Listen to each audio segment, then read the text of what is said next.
Good morning. Welcome to the trade setup right here on BloombergQuint Live. I'm Neeraj Shah. Not a bad day. Maybe not as conclusive as the past few days have been. But let's take stock of the situation. Not too much in terms of geopolitical developments as well. I mean, the conflict continues, if you will. So there's no resolution in sight. In fact, US President Joe Biden is going to unveil new Russia sanctions and energy aid in Brussels today, I presume, or the next 24 to 36 hours. So that is something that we should keep an eye out for. Uh, the, it seems, as I said yesterday, in the midst of a bit of a cold war, really. So could be interesting to see how this shapes up. What did the markets do though in anticipation of all of this? Precious little. The US markets were okay, not too bad, not too great either. And I think the rest of the world is kind of following that pack as well. So this is what the US markets did, of course. On Tuesday, ended about 270 points higher. One shouldn't complain when it comes to this. By the way, so there's a two-way move, right? Treasuries are headed lower, stocks are headed higher. If you just look at, there's a bit of a history to this. The two-year yield, I mean, of course, the yield moving up, the treasury is moving off. The US two-year yield is set for the biggest quarterly surge since 1984. Can you beat that? That's the kind of spike that has come into the US yields, and I reckon yields fearing inflation has prompted the Fed to talk about maybe even a 50 basis point very soon. The curious thing is, and we'll talk about this chart at the end, that stocks are not quite getting perturbed with the action now that the actions are underway. We'll talk about that in a bit. First, global stocks. That's what we were talking about, right? So US markets okay. Asia's looking very okay. And SGX Nifty, I reckon, should be showing a comfortable gap up. It is now kind of veering into a territory which is looking slightly sketchy, but for now, about 75 odd points higher. So no complaints whatsoever at the start of the trading day. So keep that at the back of your mind. Okay, now, what are the things to monitor? First, the MOV function, which will show us how the trade was yesterday. And as you can see, a bunch of reopening plays did really well, right? So we had chalet hotels, Mahindra Holidays, and resorts doing rather well for itself. So those were names. IT did really well in trade yesterday. That was the big holdout point throughout the trading session. If banks came into play in the second half, IT actually did really well throughout the trading day yesterday, so which was actually really good. And to an extent, some select media names like TV18 broadcast did okay. But that's on specific rumors really, and you don't know how they'll shape up. So please be careful if you're trading these stocks.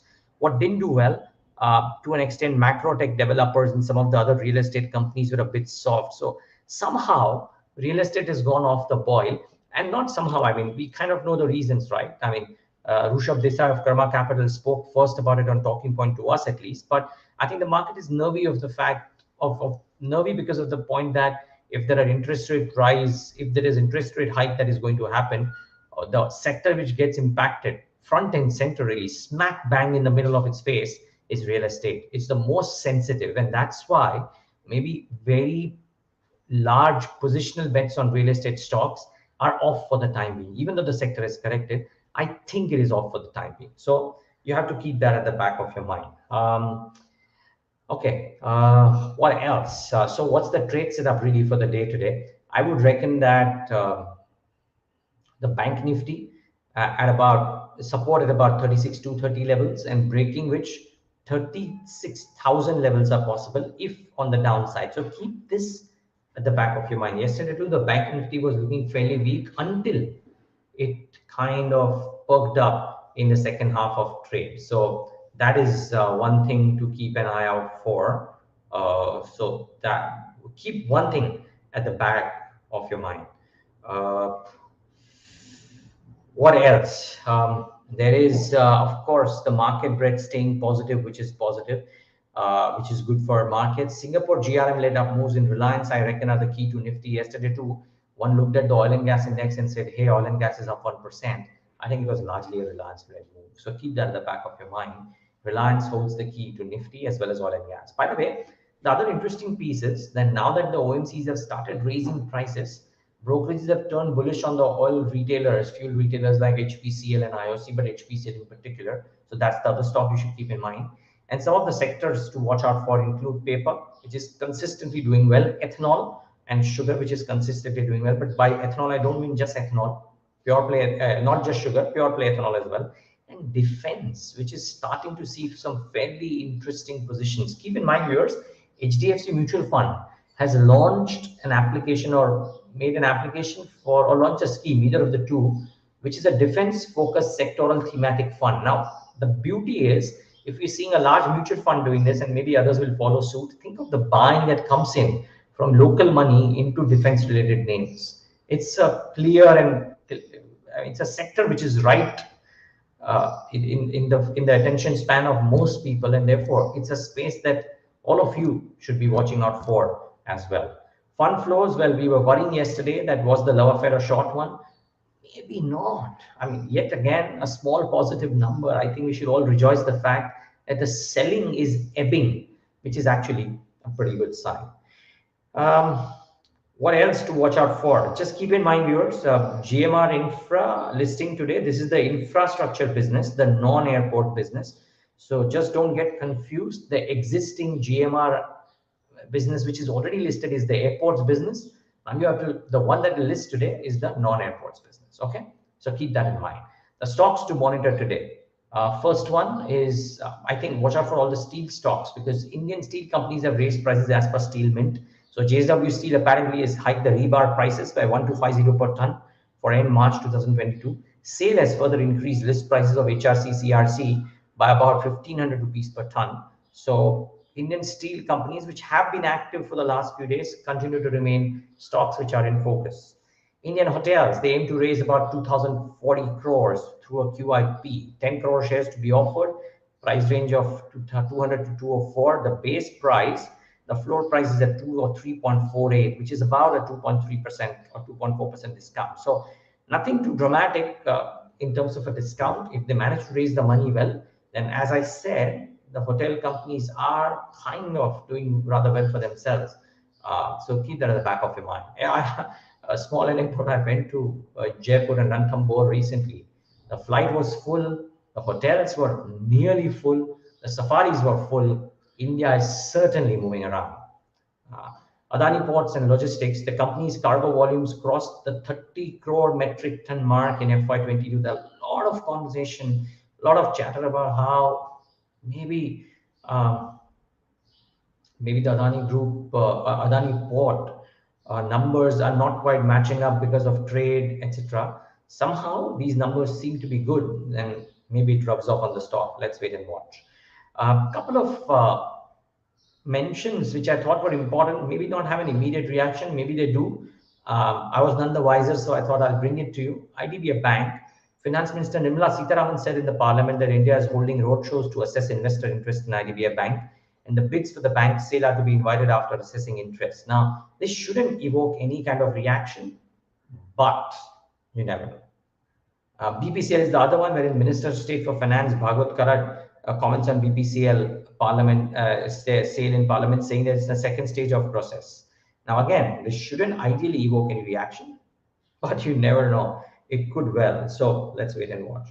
Some other stocks, which I haven't given as yet, but given graphics for, but just hear me out. Like I said, OMC certainly remain in focus. I think Gujarat Gas should be looked at as well in the session today, because they've made a CNG price hike in the state of Gujarat. So that could be interesting. So watch out for GMR Infra. And viewers, I think one should watch out for FMCG companies. The commodity price inflation should hit margins in Q4. Maybe for the year ahead. I think there is a research house, not Nielsen, but some other, which said that this could impact the margins for the next 4 quarters. Now, I don't know 4 quarters out, but certainly can very safely and confidently say that Q4 EBITDA margins will get impacted, and therefore FMCG is probably not the sector you want to be in until the results are out and you know. Otherwise, you're taking a bit of a punt that, hey, everything will be okay in 2 quarters down the line.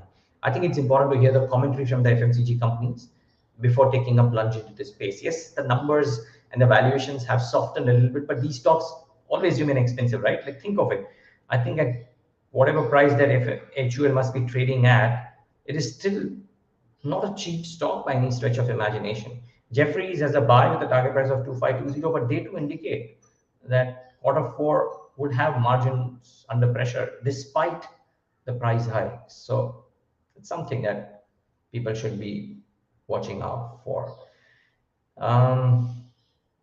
Last but not the least, like I said at the start of the trade setup today, that something that is pretty interesting is this, that previously when yields were surging, stocks were falling in the fear that what would surging yields do to valuations, inflation, valuation multiples, etc.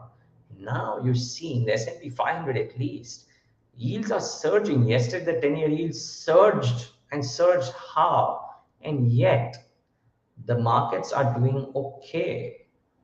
Does this, some time back, uh, we had put out a story, or on trade setup, I had put out this whole comparison. I'll try and bring that comparison tomorrow. So if you log in tomorrow, we'll try and do that.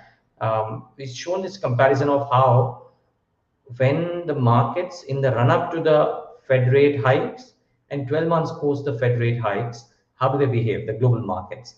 And it showed, I think, that 12 months out, the markets did really okay for themselves. Could this time be the same? And remember, we'd also shown a chart. We'll show this chart as well tomorrow, which showed how, for the first time in a long, long time, the equity markets were approaching the rate hike cycle with a big negative undertone. And therefore, could this now that the cycle is underway, could it be different? I think time will tell, of course, but this is a very interesting comparison that we're trying to show, that how the markets corrected, the white line is the S&P 500, and how it corrected on the top of the Fed rate hike. And now that it is starting to move up, is doing well. Of course, geopolitics also had a part to play in it. I think Fed rate hike conversation and chatter also had a part to play. Pretty interesting times that we live in. So stay safe, trade safe. We're no longer in as strong a leverage buy zone as we were. I do believe that it's time to be very, very cautious. I mentioned this yesterday as well.